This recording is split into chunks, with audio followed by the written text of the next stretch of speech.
Green Business avec Suez Environnement. Parce que s'engager pour la planète est une belle entreprise. Green Business, le magazine des hommes et des entreprises qui prennent soin de la planète. Nathalie Croiset sur BFM Business.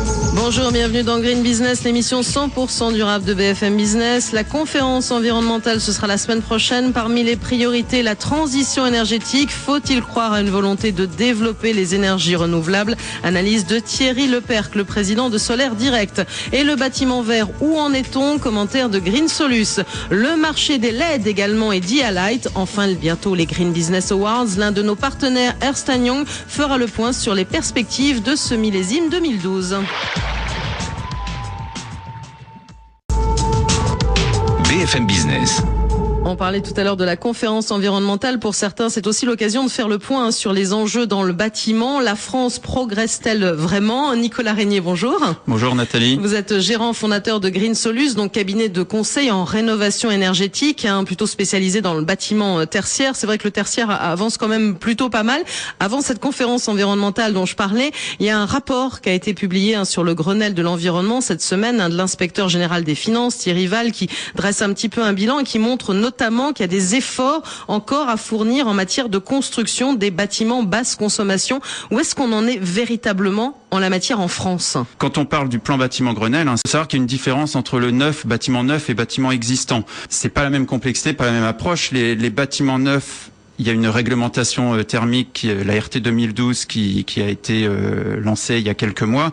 Et il faut savoir que cette réglementation a été quand même un effort considérable par rapport aux précédentes réglementations, puisque pour donner un petit chiffre, c'est un gain de 30% qui a été fait par rapport à la précédente réglementation pour les bâtiments neufs. Par contre, dans l'existant, c'est un petit peu plus compliqué. Alors certes, il y a l'objectif des moins 38% d'économie d'énergie à l'horizon 2020, mais le problème, c'est qu'on ne sait pas exactement quel est le point de départ en fait de ces moins 38%. Donc il y a un petit flou à ce niveau-là.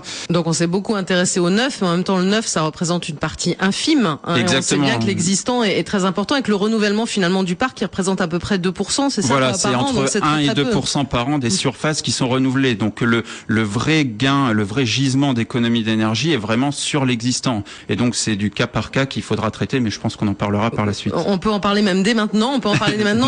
Quel choix peuvent faire les entreprises? Parce que ce sont des coûts qui sont quand même importants aussi. Comme vous l'avez dit, les bâtiments sont très différents. On peut peut-être envisager, pourquoi pas à terme, de quitter ce bâtiment si c'est peut-être trop lourd à rénover. Enfin, il y a beaucoup de questions qui arrivent pour les entreprises. Alors, deux façons de raisonner. Du point de vue du propriétaire et du point de vue du locataire, parce qu'il y a aussi un marché qui va pousser dans le sens de la rénovation. Des locataires vont chercher à louer des bâtiments performants. Donc, si on raisonne déjà du point de vue du propriétaire, ce qu'il faut savoir, c'est étant donné la situation économique actuelle et à venir, qui est quand même assez compliquée, on n'est absolument pas, quand on parle de rénovation énergétique, on n'est absolument pas sur un phénomène passager, une mode, mais on est vraiment sur une tendance de fond.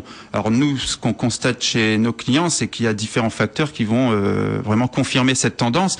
C'est d'une part l'augmentation du coût des énergies. Il y a le fait que on est dans l'existant, donc on a des bâtiments qui prennent de l'âge, qui sont du coup les équipements techniques se détériorent et on a des bâtiments de plus en plus énergivores. Et enfin, il y a la réglementation qui évolue et qui, de toute façon, va imposer des rénovations. Et est-ce qu'on peut atteindre les objectifs en rénovant un bâtiment qui est finalement peut-être trop ancien? On peut effectivement viser le BBC. Bâtiment basse consommation. Exactement, bâtiment basse consommation, qui est, pour donner un chiffre, 40% plus performant que la réglementation actuelle. Donc c'est quand même conséquent. Il faut quand même savoir que transformer en BBC est quand même assez complexe et suppose un effort important. Il faut bien savoir, c'est au niveau de l'approche à avoir. Chaque bâtiment est vraiment unique. Si vous voulez, si vous prenez deux bâtiments identiques qui ont été construits dans les années 70, par exemple, puisque c'est la majorité du parc, eh bien ces deux bâtiments auront de toute façon aujourd'hui évolué différemment. L'important, si vous voulez, c'est de bien pouvoir cibler les actions à lancer. La plus-value, si vous voulez, sera minime si on se pose les bonnes questions en amont du projet. Alors comment vous le sentez, vous, chez Green Solus, les perspectives? Bon, vous êtes plus sur le bâtiment tertiaire, évidemment, on en parle. Est-ce qu'on peut avancer, progresser? Est-ce que dans le climat, quand même, un petit peu incertain, on y va quand même? De toute façon, c'est impossible de revenir en arrière, on peut pas dire le contraire. Mais et puis peut-être les enjeux aussi de performance énergétique qui vont faire que, malgré tout, ça va bouger. Il y a une demande des locataires, puisque fait, il y a un fossé qui se creuse entre le neuf et l'existant.